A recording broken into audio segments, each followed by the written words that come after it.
RSS ಹೆಸರು ಹೇಳದೆ RSS ಅನ್ನ ಬ್ಯಾನ್ ಮಾಡೋದು ಅಥವಾ ಬ್ಯಾನ್ ಅನ್ನೋದಕ್ಕಿಂತ ಅದರ ಚಟುವಟಿಕೆಗಳನ್ನ ನಿಲ್ಲಿಸುವಂತ ಕೆಲಸವನ್ನು ಸರ್ಕಾರ ಮಾಡ್ತಿದ್ಯಾ ಅಂತ ಬಿಲ್ಲಿ ನೋಡಿ. ಇದು ಹಿಂದೆನೆ ಚರ್ಚೆ ಆಗಿತ್ತು. ಅನೇಕರು ಸರ್ಕಾರಿ ಮೈದಾನಗಳು ಯಾವ ಯಾವ ಉದ್ದೇಶಕ್ಕೆ ಬಳಸೋದಕ್ಕೆ ಪ್ರಾರಂಭ ಮಾಡ್ತಾ ಇದ್ರು. ಹಿಂದೆ ಎಲ್ಲ ಬಹಳಷ್ಟು ಮಿಸ್ಯೂಸ್ ಆಗಿದೆ. ಅದಕ್ಕೆ ಒಂದು ಜನರಲ್ ಆರ್ಡರ್ನ ಹೊರಡಿಸಿ ಯಾರು ಕೂಡ ಸಾರ್ವಜನಿಕ ಸ್ಥಳಗಳನ್ನು, ಅದರಲ್ಲೂ ಸರ್ಕಾರಿ ಸ್ಥಳಗಳನ್ನು ಉಪಯೋಗಿಸಬಾರ್ದು ಅಂಥೇಳಿ ಒಂದು ಚರ್ಚೆ ಆಗಿತ್ತು. ಅದನ್ನು ಈಗ ಬಿಲ್ ರೂಪದಲ್ಲಿ ತರಬೇಕು ಅಂತ ಹೇಳಿ ಅದಕ್ಕೊಂದು ಕಾನೂನು ಮಾಡಬೇಕಲ್ಲ, ಅದಕ್ಕೆ ಮಾಡಿದ್ದಾರೆ. RSS ದೃಷ್ಟಿ ಇಟ್ಕೊಂಡೇನು ನನಗೆ ಗೊತ್ತಿದ್ದಾಗೆ RSS ದೃಷ್ಟಿ ಇಟ್ಕೊಂಡು ಅಥವಾ ಯಾರನ್ನಾದ್ರೂ ಸ್ಪೆಸಿಫಿಕ್ ಆಗಿ ಇಂಥವ್ರಿಗೆ ಅಂತೇಳಿ ಮಾಡಿಲ್ಲ ಅನ್ನೋದು ನನಗೆ ಇರುವಂಥದ್ದು, ನನ್ನ ಗಮನದಲ್ಲಿರುವಂಥದ್ದು.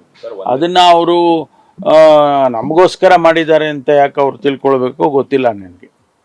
ತುಮಕೂರು ಸುರೇಶ್ ಗೌಡ ಮಗಳು PSIಗೆ ಕಪಾಳ ಮಾಡಿದ್ದಾರೆ. ವಿಚಾರ ಒಂದು ರೀತಿಯಲ್ಲಿ ಅವ್ರು ಕ್ಷಮೆ ಕೇಳಿದ್ದಾರೆ ಅವ್ರ ತಂದೆ ಸುರೇಶ್ ಗೌಡ.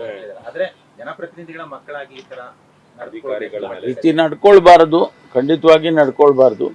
ಈಗ ಅವರು ಕ್ಷಮೆ ಕೇಳಿದ್ದಾರೆ ಅಂತ ಹೇಳಿದ್ಮೇಲೆ ಅದು ಅವರು ಯಾರು ಹೊಡ್ಸ್ಕೊಂಡಿದ್ದಾರಲ್ಲ ಅವರಿಗೆ ಬಿಟ್ಟಿದ್ದು. ಒಂದು ವೇಳೆ ಅವರು ಇಲ್ಲ ಇದು ಅವರಿಗೆ ಆಗಲೇಬೇಕು, ಪನಿಷ್ಮೆಂಟ್ ಆಗಬೇಕು ಅಂತ ಏನಾದ್ರು ಅವರು ಯೋಚನೆ ಮಾಡಿದರೆ ಅದು ಬೇರೆ ವಿಚಾರ. ಸಾರ್ವಜನಿಕರು ಪೊಲೀಸ್ ಮೇಲೆ ಕೈ ಎತ್ತಿದಾಗ ಹಲ್ಲೆ ಮಾಡಿದಾಗ ನೋಡೋದು ದೃಷ್ಟಿಕೋನ ಬೇರೆ. ಇಲ್ಲ, ಯಾರಾದರೂ ಆಗಲಿ, ಏನು ಜನಪ್ರತಿನಿಧಿಗಳಾದ ಕ್ಷಣಕ್ಕೆ ಅವ್ರಿಗೆ ಎಕ್ಸಂಪ್ಷನ್ ಇದೆಯಾ? ಆ ರೀತಿ ಏನು ಎಕ್ಸಂಪ್ಷನ್ ಇಲ್ಲ ಯಾರಿಗೂ ಕೂಡ. ಆ ಥರ ಎಲ್ಲರೂ ಒಂದೇ, ಕಾನೂನು ಎಲ್ಲರಿಗೂ ಒಂದೇ. ಅವ್ರಿಗೆ ಮಾತ್ರ ಸಪ್ರೇಟಾಗಿ ಏನಾರ ಕಾನೂನು ಇದ್ದರೆ ಅದು ಬೇರೆ ವಿಷಯ. ಆ ಥರ ಏನಿಲ್ಲ, ಕಾನೂನಲ್ಲಿ ಎಕ್ಸಂಪ್ಷನ್ ಕೊಟ್ಟಿಲ್ಲ ಯಾರಿಗೂ.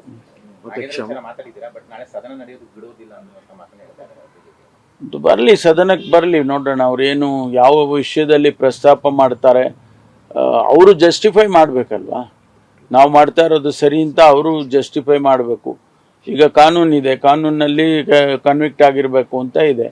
ಅವರು ಈಗ ಭಾಳಷ್ಟು ಜನ ಇಡೀ ದೇಶದಲ್ಲಿ ನಾನು ನೋಡಿದಾಗೆ ಸ್ಟೇ ತೊಗೊಂಡಿರ್ತಕ್ಕಂಥದ್ದು ಅಂಥದ್ದೆಲ್ಲ ಇರೋದನ್ನ ಅವ್ರ ಅಧಿಕಾರದಲ್ಲಿ ಮುಂದುವರೆದಿದ್ದಾರೆ, ಭಾಳ ಜನ ಮಾಡಿದ್ದಾರೆ.